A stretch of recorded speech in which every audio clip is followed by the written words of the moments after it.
Mari kita siapkan hati kita untuk datang di hadirat Tuhan.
Kita mengingkari, saudara. Kita menjadi lesu mengeluhkan kekuatan sendiri. Dalam 2 minggu ini kami sakit, suami istri. Wah, keadaannya tidak mengenakan, saudara. Kalau saya sendiri yang sakit, mendingan ada yang ngurusin ya, saudara. Ini dua-duanya sakit, ngurus masing-masing. Wah, sangat menderita. Jadi 2 minggu saya kena sakit tipes. Sejak waktu pulang dari kotaku itu langsung keadaan panas dingin, gak berani ke rumah sakit juga, nanti isolasi. Istri saya juga panas nih, batuk-batuk, dan dia lebih parah lagi, tidak berasa apa-apa. Wah, kalau ke rumah sakit langsung isolasi. Ambil ke dokter, kalau di komentar dokter tua. Dokter tua ini kebetulan dia takut corona, saudara. Jadi nggak diperiksa, cuma ditanya-tanya doang, dikasih obat. Saya bilang, dokter saya sakit tipes, sudah pengalaman, sudah beberapa kali, dan ini tipes saya yakin. Langsung dikasih tulis obat. Istri saya juga dikasih obat, selesai pulang, dan kami merawat sendiri dan sembuh, puji Tuhan. Saudara, pada waktu kita sakit, kita lemah, itu sepertinya nggak ada dunia gelap. Gimana kehidupan kami? Kenapa? Jiwa kita lemah. Kalau jiwa kita lemah itu mempengaruhi roh kita, saudara. Berdoa pun nggak enak. Batuk-batuk, baru mau berdoa apa lagi. Tidur nggak bisa, batuk-batuk, panas. Saudara, kalau udah panas itu pikirannya macam-macam. Itu. Jadi susah. Waktu sakit itu kita lemah. Nah demikian juga kalau misalnya jiwa kita lemah, saudara, kita akan mengalami kesulitan. Kenapa? Kita bekerja tidak semangat. Kita menghadapi hidup tidak semangat. Kita menghadapi segala sesuatu pesimis, tidak ada optimis, tidak ada iman. Kenapa? Jiwa kita lemah. Itu mempengaruhi roh ini. Saudara, situasi-situasi sulit itu bisa menekan kita sampai pada titik di mana kita sulit untuk bangkit. Tapi tadi itu kita banyak diingatkan, saudara. Kita akan terbang bersama Tuhan. Di dalam badai itu tidak takut, kenapa? Ada Tuhan di situ bersama kita. Amin. Kuncinya ada Tuhan bersama kita. Kita akan belajar tentang keteguhan hati. Ini bukan Musa, saudaraku. Musa itu pemimpin. Kita belajar background dulu sebelum kita belajar tentang keteguhan hati, backgroundnya, supaya kita semua memahami bagaimana Yosua akhirnya berani memimpin bangsa Israel menduduki tanah Kanaan. Ini Musa di gunung Nebo, di puncak Pisgah. Di puncak gunung Nebo itu namanya Pisgah. Jadi Tuhan bilang sebelum mati, Musa, perjalananmu sampai di sini. Musa ini nggak boleh masuk ke tanah Kanaan karena melanggar perintah Tuhan. Waktu di Meriba itu nggak ada air. Bangsa Israel berseru-seru, marah-marah. Kau ingin membunuh kami dengan kehausan. Lebih baik di Mesir. Selalu bangsa Israel seperti itu. Mereka memberontak. Akhirnya Tuhan bilang pukul batu. Ngomong sama batu itu, maka batu itu akan mengeluarkan air. Dipukul. Marah Musa dan kemarin itu. Gara-gara marahnya Musa itulah Tuhan marah juga. Dan Musa kalau tidak boleh masuk ke Kanaan. Gara-gara melanggar perintah Tuhan. Nah jadi Musa gak hati-hati, saudara. Musa pernah mengajukan permohonan, Tuhan tolong supaya aku bisa masuk tanah perjanjian. Tidak bisa. Sekarang udah akhir hidup, naiklah ke gunung Nebo di Pisgah, di dataran Moab itu. Engkau lihat tanah Kanaan, tanah yang kujanjikan dengan bersumpah pada Abraham, Ishak dan Yakub. Musa naik ke gunung dan melihat betapa permainnya tanah ini. Saudara, perjalanan bangsa Israel dari Mesir, tanah perbudakan. Kalau kita kan tanah dosa, kita berdosa sebelum terima Yesus. Menuju tanah itu gambaran kehidupan umat perjanjian baru. Kalau kita bisa mempelajarinya dan menarik pelajaran, kita bisa lolos seperti Yosua menduduki tanah Kanaan. Demikian juga kita nanti di langit baru dan bumi baru bersama Tuhan. Nah, jadi saudara, Musa ini orang yang luar biasa. Jadi Musa ini setelah naik ke puncak Nebo itu nggak turun lagi. Katanya di situ dikabarkan berita yang beredar di bangsa Israel adalah Tuhan menguburkan Musa di sana. Padahal di sana nggak ada kuburannya Musa itu. Nggak ada kuburannya Musa itu. Dan Rasul Yudas ngomong bahwa Mikael dan iblis berebut tubuh Musa. Di situ dikatakan mayat Musa, harusnya terjemahnya tubuh Musa karena Musa nggak mati. Tubuh Musa diperebutkan karena sebelum Yesus mati dan bangkit, semua orang yang mati itu miliknya iblis. Jadi setan dimasukkan ke dalam dunia orang mati di bawah bumi. Itu semuanya haknya iblis, saudara. Makanya waktu Musa akan mati, iblis sudah siap-siap merebut tubuhnya Musa. Rupanya Musa belum mati. Dan Musa tidak mati. Musa diangkat sama Mikael dan bertemu sama Nabi Elia, berkumpul di sana bersama-sama dengan Tuhan. Makanya pada waktu di gunung kemuliaan yang nampak adalah Musa dan Elia yang menasihati dan menguatkan Tuhan Yesus. Mereka tidak mati, saudara. Selain Henok, dua orang ini yang tidak mati. Nah, jadi saudaraku, Musa mendapat kemuliaan karena memang imannya luar biasa. Musa lah seorang nabi besar yang sampai sekarang diagung-agungkan oleh bangsa Israel sampai hari ini, yang bisa berhadapan muka dengan Allah. Setelah Musa tidak ada lagi nabi yang bangkit seperti dia. Musa orang hebat, orang besar, tapi karena kesalahannya tidak bisa kontrol amarahnya, sehingga Tuhan membuka dan bilang kau tidak bisa masuk dalam perjanjian karena kau melanggar perintah.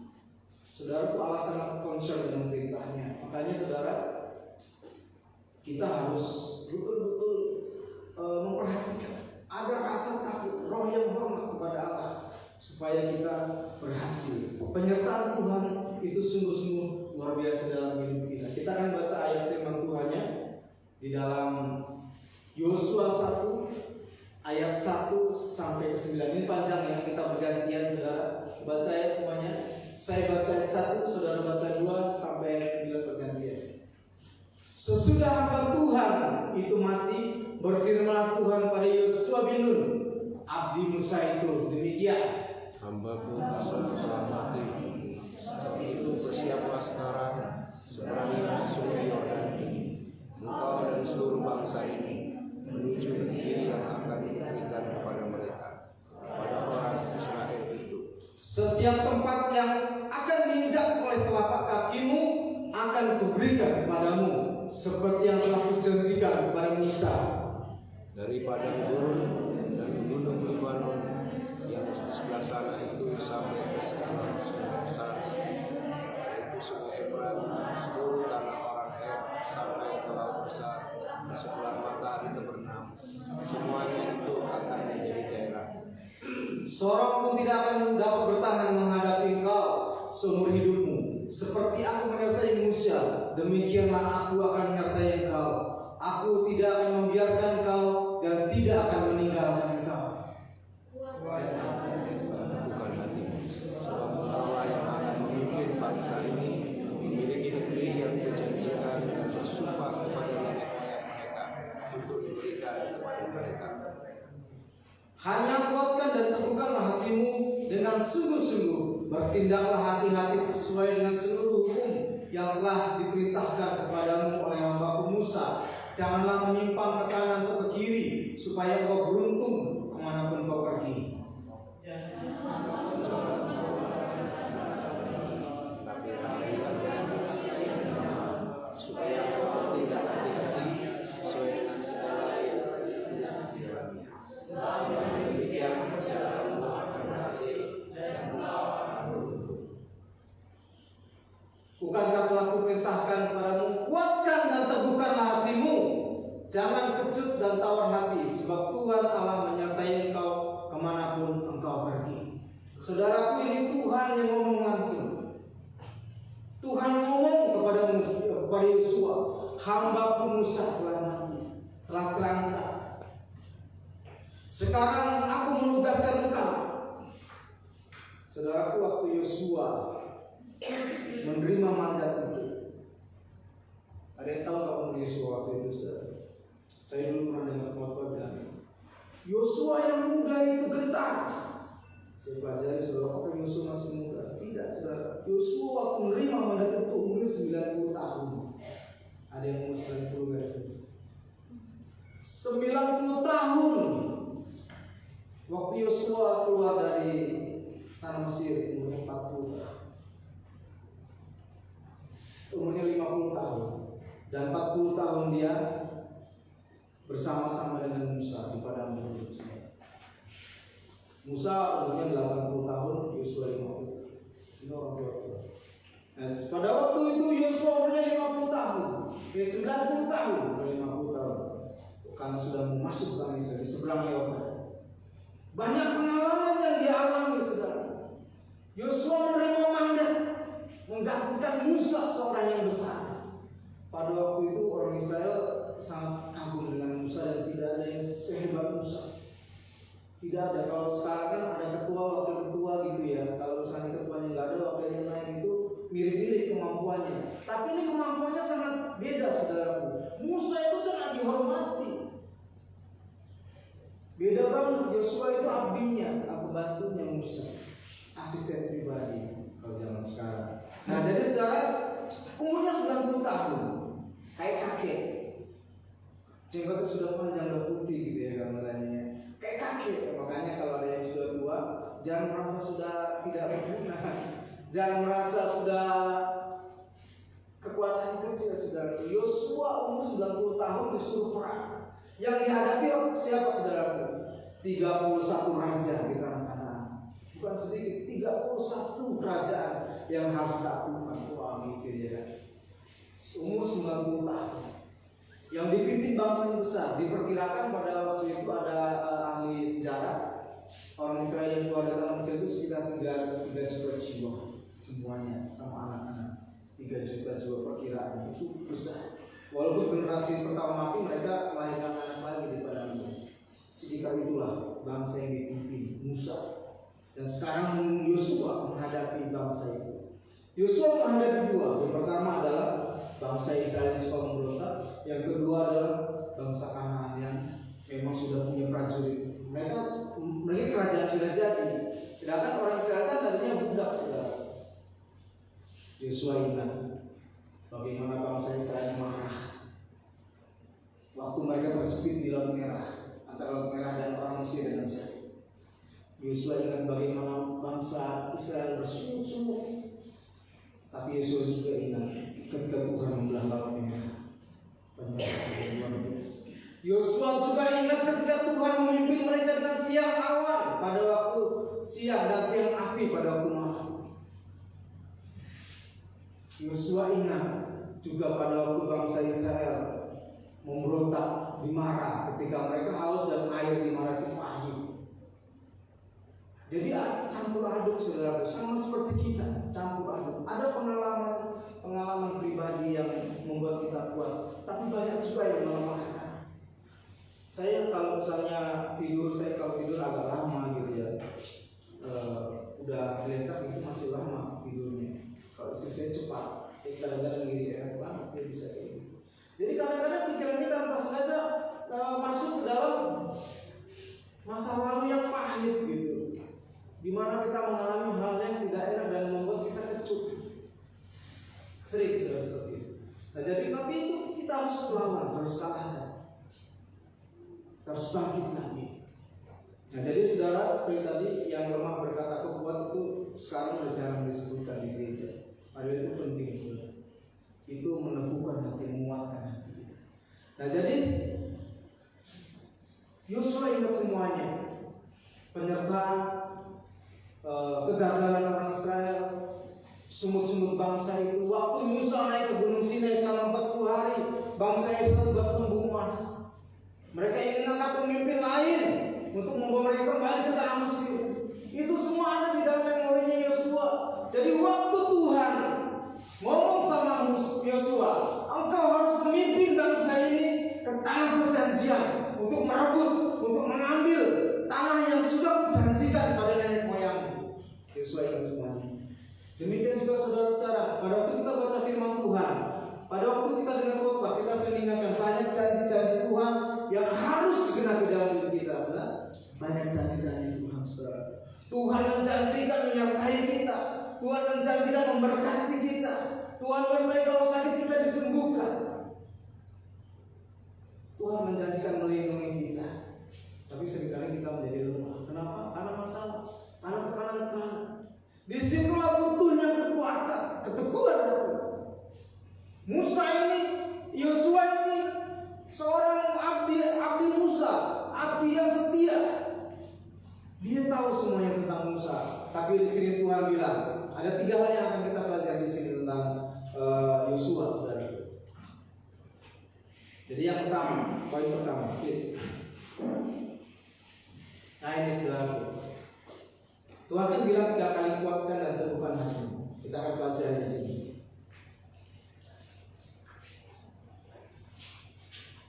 Kuatkan dan teguhkanlah hatimu, sebab engkau yang akan memimpin bangsa ini memiliki negeri yang dijanjikan dengan bersumpah pada nenek moyang mereka untuk diberikan kepada mereka.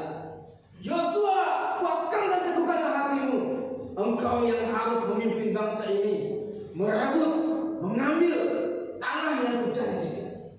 Saudaraku, Tuhan berjanji itu nggak serta-merta langsung digenapi, harus direbut. Amin. Dengan iman yang teguh.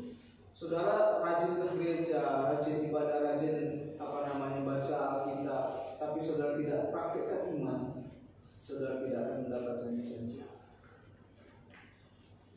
Yosua apa yang memimpin bangsa ini? Perhatikan baik-baik saudara. Tuhan bilang teguhkan dan kuatkan hatimu. Di pertama kali ayat 6. Itu siapa yang harus menguatkan dan meneguhkan hati saudara? Siapa? Tuhan atau Yosua? Tuhan yang meneguhkan hati Yosua atau Yosua yang meneguhkan hatinya? Siapa saudara? Kuatkan dan teguhkanlah hatimu. Nah, ini ada Yosua juga, tapi bukan Yosua bin ini. Yosua bin bapaknya.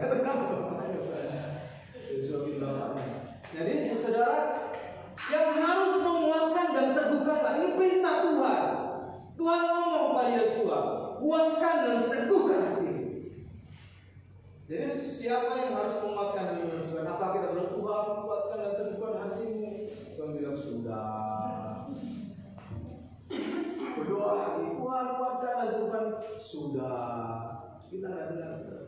Yang harus menguatkan dan meneguhkan hati adalah kita, saya dan saudara. Saudara harus menguatkan dan meneguhkan hati bahwa setiap firman Tuhan, setiap janji-janji Allah pasti digenapi. Saudara, dengan cara itulah kita dikuatkan tiap-tiap hari. Aku percaya Tuhan, semua yang Kau janjikan, baik sekarang, nanti maupun yang akan datang, langit baru dan bumi baru akan memiliki. Saudara, kita yang harus meneguhkan. Tuhan ngomong sama Yosua, teguhkan dan kuatkan hati. Engkau yang akan memimpin bangsa ini merebut tanah perjanjian. Harus rebut, saudara. Ya kalau misalnya materi, lo harus cari dengan kerja keras dan semangat. Amin. Kerja keras tidak cukup, harus semangat. Harus ada gairah, passion. Harus ada satu keyakinan yang pokok. Aku percaya aku adalah orang berkati. Apapun yang aku kerjakan, usaha pasti berhasil. Nanti gagal, saudaraku, langsung bangkit lagi. Amin. Jangan lihat itu, jangan terus gini-gini kayak dia itu kan terbang, kipit gitu, saudara. Terbang kembangkan sayap itu profetik, saudara. Aku akan melewati badai, melewati badai. Saudaraku, dalam banyak kesulitan yang kami alami, kami terus berjuang. Kami terus berjuang menguatkan hati kami sendiri. Terus-terusan, saudara. Soalnya kalau tidak begitu, kita menjadi lemah. Kita menjadi lemah. Ini gambar ini adalah waktu Yosua berperang melawan Amalek. Waktu Musa naik ke gunung dan angkat tangan. Saudara ingat ya kisah itu? Kalau Musa menurunkan tangan, Israel kalah. Kalau Musa naikkan tangan, maka Israel menang. Ini Yosua waktu masih di bawah pimpinan Musa. Yosua juga mengingat kisah ini. Waktu itu dia menang. Dan itu menguatkan dia. Ingatan-ingatan berjalan bersama Tuhan menguatkan iman kita. Saudara, makanya engkau harus mengalami perjalanan bersama Tuhan dalam hidup. Mengalami Tuhan setiap hari, setiap pagi dalam doa. Mengalami Tuhan mengatasi masalah demi masalah. Itu akan membuat kita kuat, saudara. Kalau kita tidak pernah mengalami Tuhan dalam kehidupan kita, dalam berjalan dengan waktu ini, dalam berjalan dengan usaha yang kita lakukan, bersama Tuhan mengalami kemenangan demi kemenangan, kita akan menjadi lemah. Kuatkan dan teguhkan hatimu pada Tuhan. Jadi tanah permai, tanah yang dijanjikan ada di depan mata. Tapi ada raja-raja, ada 31 raja yang harus dikalahkan dengan segala tentara dan pahlawan yang tak perkasa. Sedangkan orang Israel, bangsa buta, tidak terlatih. Dan bangsa yang pertama dihadapi adalah kota Jericho, kota yang punya benteng terkuat di dataran tanah Kanaan. Ngalahkannya dengan cara keliling-keliling aja. Di hari yang ke-7 keliling 7 kali, ini trompet dari tanduk domba. Runtuh sendiri, saudara. Itu perjalanan bersama dengan Tuhan. Kita butuh perjalanan bersama Tuhan. Saudara, kita harus mengalami berjalan bersama Tuhan. Amin. Karena itulah kau harus bergaul akrab dengan Tuhan. Setiap hari usahakan pagi-pagi atau kapan waktu yang longgar, saudaraku. Jangan pernah tidak. Usahakan supaya punya waktu bersama-sama dengan Tuhan dalam doa, membaca kitab, dengar khotbah dari YouTube bisa, dari manapun bisa dengar khotbah, saudara, supaya kau dikuatkan, supaya kau diyakinkan bahwa janji Tuhan pasti digenapi. Apa yang Tuhan janjikan pada waktu kita yakin, percaya, pasti digenapi. Amin. Yang kedua,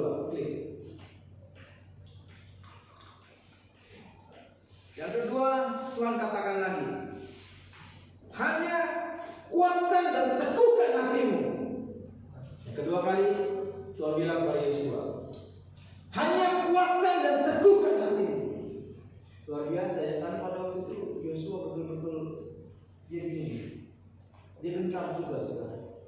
Kenapa sampai 3 kali Tuhan bilang? Karena Tuhan tahu Yosua benar. Makanya Tuhan berulang-ulang bilang, kuatkan dan teguhkan hati. Hanya kuatkan dan teguhkan hatimu dengan sungguh-sungguh. Bertindaklah hati-hati sesuai dengan seluruh hukum yang telah kuperintahkan kepadamu oleh hamba-Ku Musa. Jangan menyimpang ke kanan atau ke kiri, supaya engkau beruntung kemanapun engkau pergi.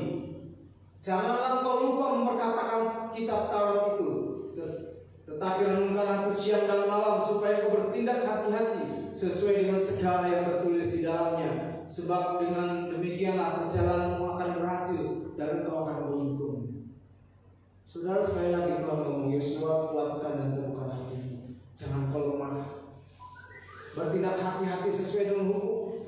Bertindak hati-hati sesuai dengan firman. Jangan menyimpang ke kiri atau ke kanan. Ingat pengalaman yang lalu, Musa tidak bisa masuk. Ingat pengalaman yang lalu, bangsa Israel banyak yang mati di padang gurun karena mereka tidak taat kepada firman. Mereka bersungut-sungut. Mereka menyembah lumbung emas. Mereka menyembah pada dewa-dewa yang lain.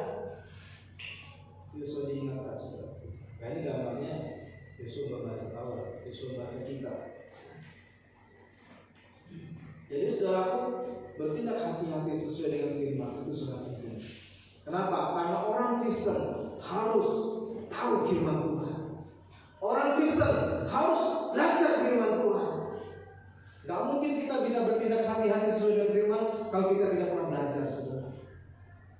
Makanya kita harus rajin, aktif bergereja seperti ini. Kami sangat rindu ya, 2 minggu tidak rindu sekali harus mengalami pujian penjemahan bersama, jamaah Tuhan bersama-sama. Indah sekali saudara, menerima pembelajaran firman Tuhan seperti ini. Di komsel juga kita sangat rindu. Kenapa saudaraku? Anak-anak Tuhan harus tahu firman Tuhan. Banyak anak-anak Tuhan malas belajar. Malas saudaraku. Karena itu banyak orang Kristen tidak ngerti firman. Bagaimana bisa bertindak hati-hati sesuai dengan firman kalau tidak pernah belajar firman, tidak mengerti firman?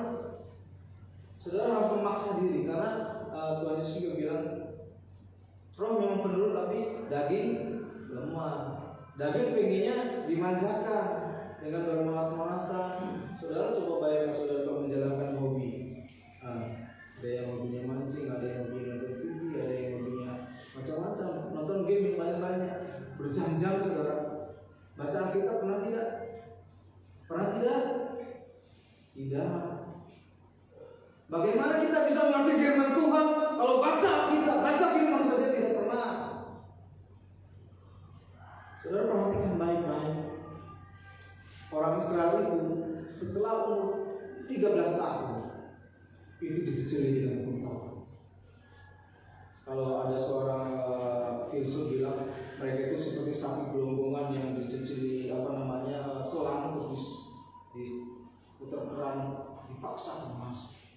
Jadi orang-orang Israel itu mereka hafal sekali dengan hukum Taurat. Supaya ini maksudnya saudara, supaya perjalanan buntu. Mereka sangat percaya ketika mereka melakukan Taurat Tuhan. Mereka sangat percaya ketika mereka bertindak hati-hati, tidak menyimpang ke kiri dan kanan. Perjalanan mereka beruntung dan mereka berhasil dalam apapun yang mereka kerjakan. Tuhan saya. Makanya sekarang saya mengusul saudara, di mana-mana mereka menguasai. Yang menguasai perekonomian itu orang saya. Teknologi juga. Kenapa mereka begitu yakin dengan Tauratnya? Orang Kristen gimana? Apakah yakin dengan firman Tuhan? Yakin saudaraku? Ketika kau hidup sesuai dengan firman, perjalanan berhasil, perjalanan beruntung. Apapun yang kau kerjakan berhasil. Tidak menyimpang ke kiri dan kanan. Nah, saudaraku, penting sekali. Yosua diingatkan oleh Tuhan, kuatkan teguhkan hatimu. Hidup sesuai dengan Taurat, jangan menyimpang ke kiri dan kanan, bertindak hati-hati, jangan sombong, jangan sembrono. Nggak ada yang lihat kok, nggak apa-apa mencuri. Nggak ada yang lihat kok, nggak apa-apa bohong. Jangan saudara.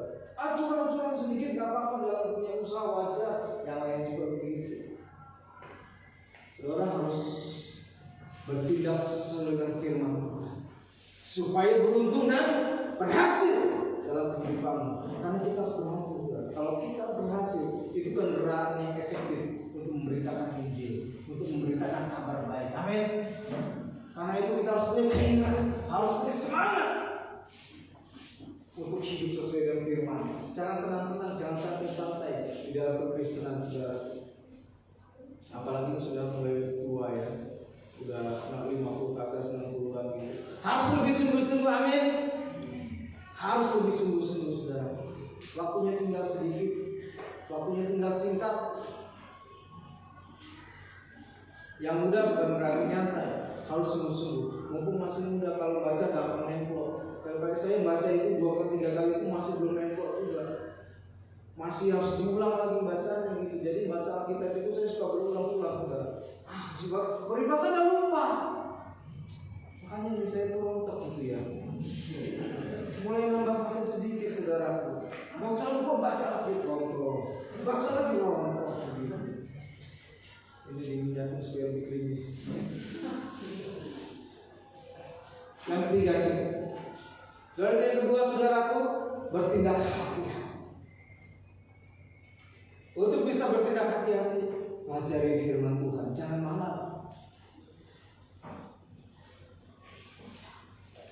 Yang ketiga, bukankah telah kuperintahkan kepadamu, kuatkan dan teguhkan hatimu. Ya kan, saudara. Tuhan mau Yosua menguatkan dan meneguhkan hatinya.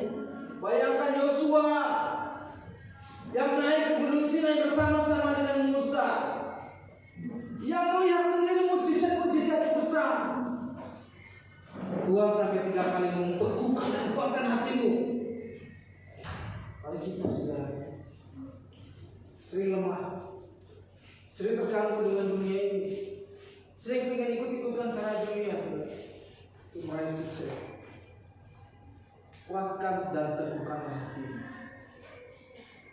Bukankah telah kuperintahkan kepadamu, kuatkan dan teguhkanlah hatimu, jangan kecut dan tawar hati, sebab Tuhan Allahmu menyertai engkau kemanapun engkau pergi. Jangan kecut dan tawar hati. Saudara, waktu Musa mengutus 12 pengintai, salah satunya adalah Yosua. Mereka disuruh mengintai tanah Kanaan. Mereka keliling Kanaan, saudara. Melihat bangsa apakah yang tinggal di situ, melihat kota mana yang kuat. Mereka mengintai mata-mata, spionase. Kalau zaman sekarang spionase, mata-mata, spy. Nah, jadi saudara, Musa mengutus 12 dari tiap suku 1 orang. Yosua mewakili suku Efraim. Jadi saudaraku, mereka pergi. Setelah itu mereka pulang. Wah, mereka bawa ini contoh. Negeri yang kami intai itu memang negeri yang berlimpah dengan susu dan madu. Ini contohnya kami bawa. Ini anggurnya, ini buah-buahan semuanya. Luar biasa, negeri yang sangat indah dan permai. Tapi yang 10 orang penduduknya wah tinggi. Ada juga suku enak di sana, suku raksasa. Mereka itu kota-kota yang berkubu, kota-kota yang berbenteng gitu, berkubu. Kami seperti belalang di depan mereka, dan mereka pun kayaknya mana kami seperti itu. Wah, saudara, kabar buruk. Bangsa Israel bersungguh-sungguh. Sampai ngomong, udah pilih pemimpin lain, kita pulang ke Mesir. Ini kita mau dibantai di sini. Yosua sama Kaleb, saudara, mengoyakkan pakaiannya, ngomong, tidak, kita akan menghabisi mereka, sebab yang menunggu mereka sudah pergi, sedangkan Tuhan yang menyertai kita itu luar biasa. Saudaraku, Yosua dan Kaleb memang punya iman yang luar biasa. Bangsa Israel semuanya bersujud. Tuhan murka. Dari generasi pertama yang tercatat semuanya binasa. Saudara, akhirnya di sensus lagi oleh Yosua. Memang yang semuanya mati, yang bersungguh-sungguh. Hanya generasi yang kedua yang selamat. Di generasi pertama hanya Yosua dan Kaleb. Umurnya sudah 90 tahun. Nah, jadi saudaraku, masalah-masalah yang kita hadapi seringkali membuat kita terkejut. Situasi-situasi yang kita hadapi seringkali kita membuat terkejut. Kita berdoa, saudara, berdoa berhari, berbulan, masalah nggak selesai, seolah-olah Tuhan diam. Kita berdoa sampai bertahun, masalah nggak selesai juga, seolah-olah Tuhan diam. Tuhan tidak ada. Situasi-situasi kita semakin sulit. Itu membuat kita khawatir dan terkejut. Yosua juga mengalami hal itu. Sepertinya situasi nggak berubah, dan mereka harus menghadapi bangsa yang kuat, bangsa yang memang sudah jadi negara-negara, sudah punya prajurit, punya pahlawan-pahlawan. Bagaimana ini? Kita juga, saudara, situasi-situasi seringkali menekan kita.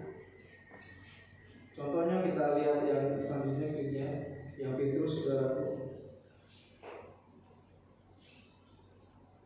2 Petrus 3 ayat keempat, ini pada gereja mula-mula,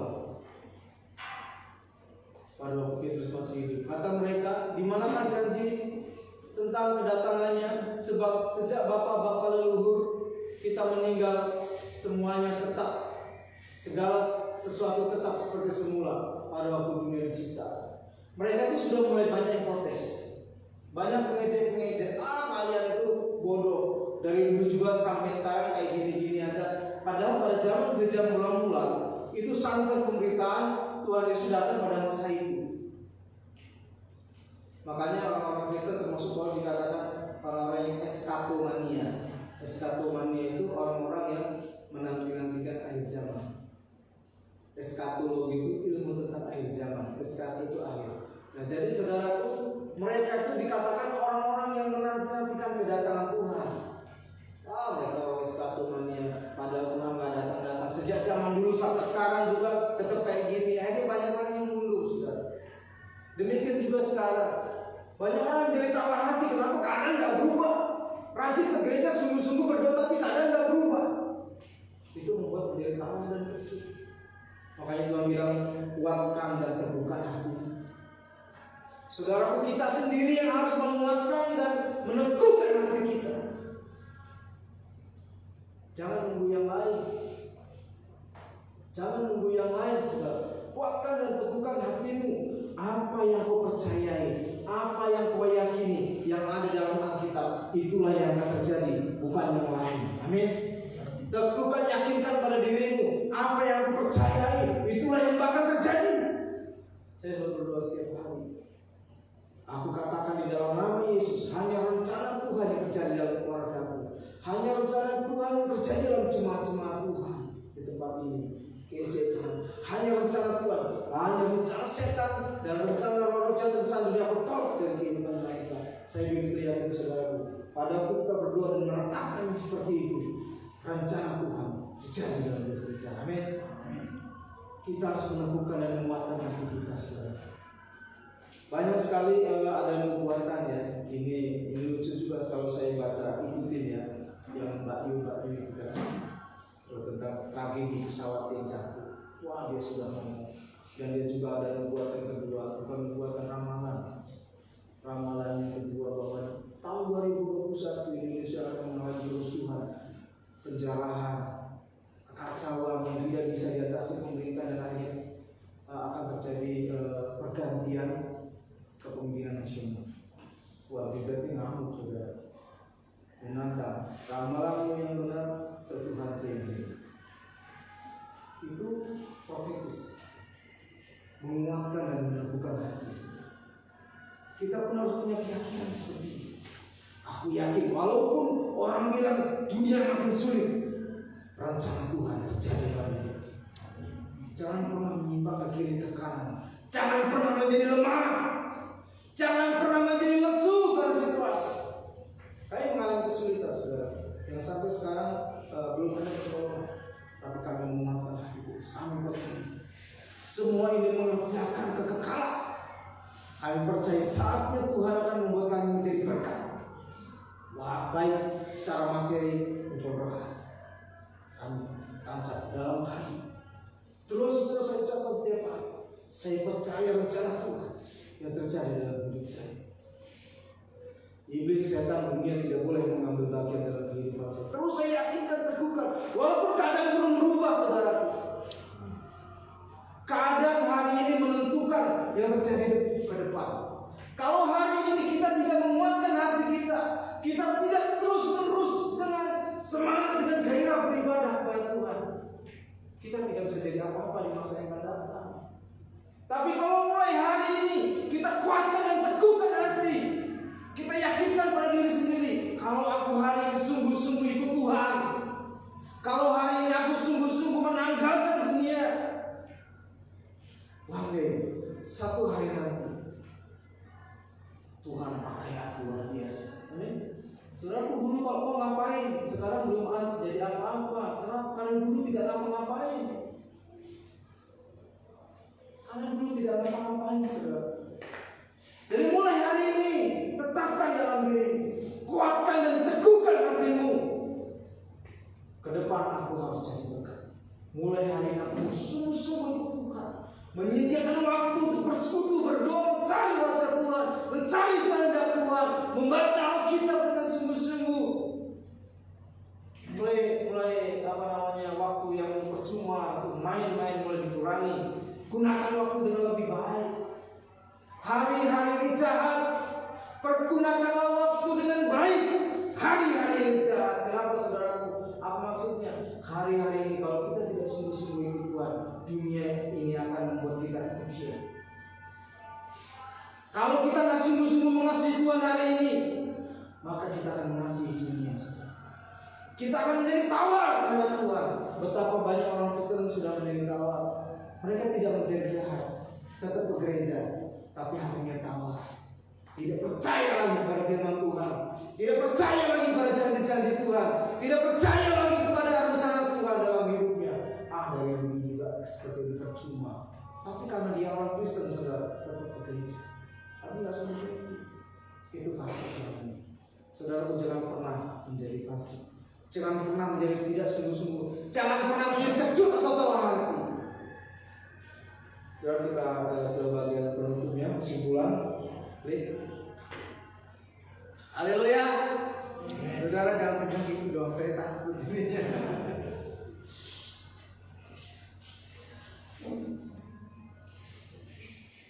Orang-orang yang bersungguh-sungguh dalam Tuhan pasti bersinar, saudara. Pasti bersinar. Saya begitu yakin.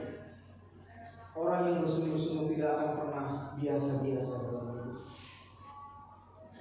Saya tadi siang itu dengar khotbah Agustus gitu ya, dia bilang, saya itu orang yang sungguh-sungguh sekali. Saya pernah 2-3 hari 3 malam nggak makan nggak minum, karena saya ingin mendapatkan pencerahan. Bahkan saya pernah berpuasa 40 hari, bertekad ingin mendapatkan pencerahan. Kalau sekarang dia menjadi pendeta yang besar, yang menjadi berkat bagi banyak orang. Kenapa? Karena dulu banyak yang dilakukan di dalam Tuhan. Karena dulu tekadnya, usahanya mencari Tuhan, itu enggak dilawan sama kita, saudara. Kalau kita hari ini seperti ini, karena dulu kita enggak ngapa-ngapain. Benar? Mulai sekarang apa-ngapain, saudara. Sungguh-sungguh itu Tuhan maksudnya, bukan yang lain-lain. Nah, jadi saudara, kesimpulan, untuk apa keteguhan hati itu? Apa gunanya kita belajar tentang keteguhan hati? Saudara, di dalam 1 Timotius 4 ayat 8, latihan badanya terbatas gunanya, tapi ibadah itu berguna dalam segala hal, karena mengandung janji, baik untuk hidup hari ini maupun untuk hidup yang akan datang. Saudara, ingat saya pernah menjelaskan ibadah itu ergon, bekerja. Itu sejalan dengan Kolose 3:23. Apapun juga yang kamu perbuatlah dengan segenap hati, seperti itu Tuhan dan bukan untuk manusia. Saudara, untuk apa kita meneguhkan hati? Saudara, mulailah beribadah sungguh-sungguh, mencari Tuhan sungguh-sungguh. Teguhkan hatimu, aku tidak melakukan hal yang sia-sia. Teguhkan dan kuatkan hatimu, aku pasti akan mendapatkan rencana Tuhan. Jika Tuhan menghendaki engkau menjadi seorang kaya raya, itu akan terjadi. Amin. Karena kalau engkau kaya, banyak orang diberkati, banyak orang miskin soalnya. Jika engkau dikehendaki oleh Tuhan menjadi seorang ahli, seorang yang pandai, seorang yang hebat, atau seorang pejabat, itu pasti terjadi. Karena engkau akan menjadi berkat bagi banyak orang, meluruskan jalan-jalan Allah. Saudaraku, Tuhan ingin kita menjadi besar supaya kita bisa mempengaruhi dunia ini. Tuhan ingin kita menjadi terang. Apa artinya terang, saudara? Mempengaruhi. Kita tidak akan pernah bisa mempengaruhi dunia kalau kita biasa-biasa. Teguhkan dan kuatkan hatimu. Kalau engkau bersungguh-sungguh beribadah kepada Tuhan, suatu hari engkau pasti jadi sesuatu. Amin. Pasti jadi sesuatu. Jangan bilang, udah tua, udah lewat. Tidak, saudara. Yesus 90 tahun. Mimpi bangsa Israel itu ditimpakan kepada dia. Mimpi bangsa Israel berjalan 40 tahun ditimpakan kepada dia. Mimpi itu akhirnya menjadi kenyataan, saudaraku. Bangsa Israel masuk ke tanah Kanaan, merebut tanah Kanaan. 31 raja ditaklukkan, dibagi-bagi. Itu tanah yang luar biasa di daerah sana. Kalau sama Indonesia kalah, lebih hebat Indonesia, lebih subur Indonesia, saudara. Nah, jadi saudaraku, Tuhan ingin kita mendapatkan apa yang Dia janjikan. Tergantung kita, kuatkah kita, teguhkah kita dalam saat-saat yang seperti ini, saat-saat yang sulit, saat-saat orang-orang berkata di masa yang akan datang keadaan semakin sulit, tapi kita bangkit. Tidak, firman Tuhan yang terjadi atas. Saudaraku, apapun yang kita lakukan itu adalah ibadah. Jika kita melakukannya untuk Tuhan, jika kita memberi, saudaraku, bukan supaya kita dipuji, tapi supaya kita, karena kita mengasihi, memberi karena Tuhan suka. Kalau kita gereja, saudaraku, bukan karena hanya orang Kristen, karena kita merindukan Tuhan. Aku ingin memuji dan menyembah Tuhan dan belajar firman Tuhan. Jika engkau berlaku jujur dalam pekerjaanmu, itu karena aku menghormati Tuhan. Aku mau jujur dalam usahaku karena aku menghormati Tuhan. Itu ibadah. Amin. Kalau kita bersungguh-sungguh dalam pekerjaan kita, baik dalam segala sesuatu, lakukanlah untuk Tuhan. Itu adalah ibadah. Teguhkan dan kuatkan hatimu jika engkau beribadah kepada Tuhan. Jika sungguh-sungguh hidup diserahkan kepada Tuhan, engkau akan mencapai semua yang Tuhan janjikan padamu. Amin. Amin. Kita bangkit berdiri. Kita angkat pujian yang tadi.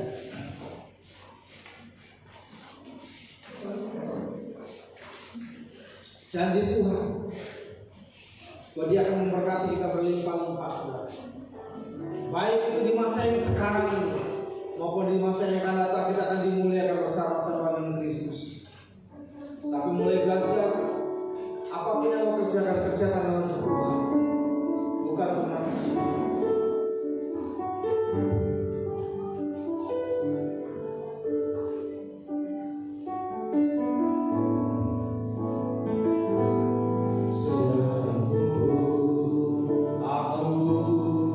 Dalam lembah gelap, ku tak tahu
Baik,